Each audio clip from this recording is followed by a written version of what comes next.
We did all of offense. We did the defensive line. We did linebackers. We did corners.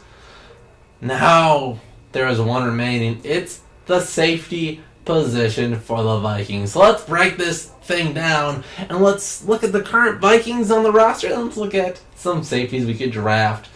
So let's look at this roster right now, and it's very limited as far as we see with safeties. So right off the bat, you see, of course, Harrison Smith, stud. No need to talk about him at all. Then Anthony Harris, a little bit of a question mark. He's always been kind of a backup, brought in last year when Anderson Dale got hurt. He got his most extended playing time and played very well.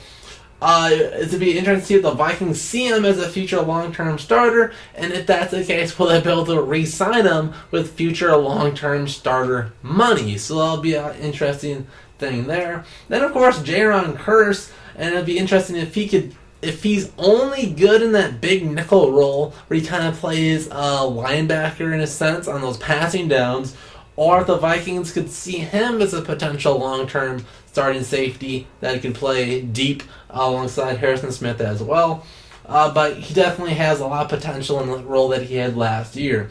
And those are the only three notable safeties on the roster right now. So depth alone, I see this as a 4 out of 10 need. But this is interesting because if Anthony Harris and Jaron Kearse is good enough to play along Smith, we could just be looking at that number 4 safety for depth, and it'd be nice if that guy would be able to play safety and cornerback in a pinch, or we could be looking at a future starter alongside Smith. So we have some guys across the board here. So let's look at my 5 options of safeties we could draft in this year's draft. So let's look. Number 1, Chauncey Gardner-Johnson, a day 2 option. And he can do it all. He can play deep safety. He can play in the box. He can play cornerback. He can do anything you would want a safety could do. Kind of Derwin James-esque. A guy that can do it all, be a lot of fun. And Harrison Smith can also kind of do it all as well. So imagine how much fun Zimmer would have with that. But he does miss tackles, kind of like Sendejo. He's a little bit too aggressive. But I think that's Vikings could deal with. And I do think the Vikings did like the aggressive nature that Sendejo had.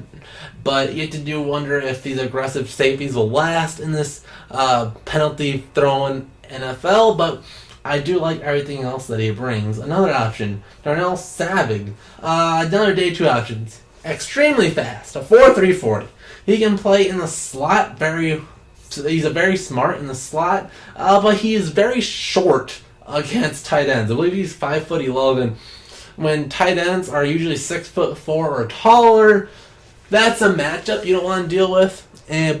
But I think you could probably get away with it, especially if you want to do big nickel and have big old 6'4" Jaron Kearse take care of safeties, and let Savage do his thing against the other maybe faster receivers deep downfield. Another day 2 option is Juan Thornhill. And he can play cornerback and safety. And I think he's the best pure coverage safety in this draft. So I want to give you those thumping hits in the middle of the field. Maybe not the best run defender, but if you want a guy that can sit in this deep zone, play center field, he'd be the best option for that. And that also free up Harrison Smith to go in the box and defend the run a little bit more. And he could even send him out to the passer. But if we're going to go day 3, we have 2 options. One is Malik Grant. Now, he's your big thumper. Goes in the middle of the field and just lays out every receiver in his path. That can lead to some missed tackles, a lot like Sendejo. And does need to work on his coverage, so he'd be a little bit more of a work in progress and be more of that safety 4 role. And maybe a potential starter, but most likely a backup in that spot. And yet another option is Amani Hooker, another day 3 safety. He's kind of considered a big nickel. Great versus tight ends. Very similar to Jaron Kearse. And not very athletic. But hey, he's a homeboy. He's from Minneapolis. He plays in Iowa, so he's very familiar with the Midwest. and another dream come true for a safety to come back and play in Minnesota. So that'd be great for him, and if he could get more than just being a big nickel and play deep, that'd be fun for the Vikings as well. But those are 5 of my options for the Vikings to draft as safeties. So give me your thoughts in the comment section down below.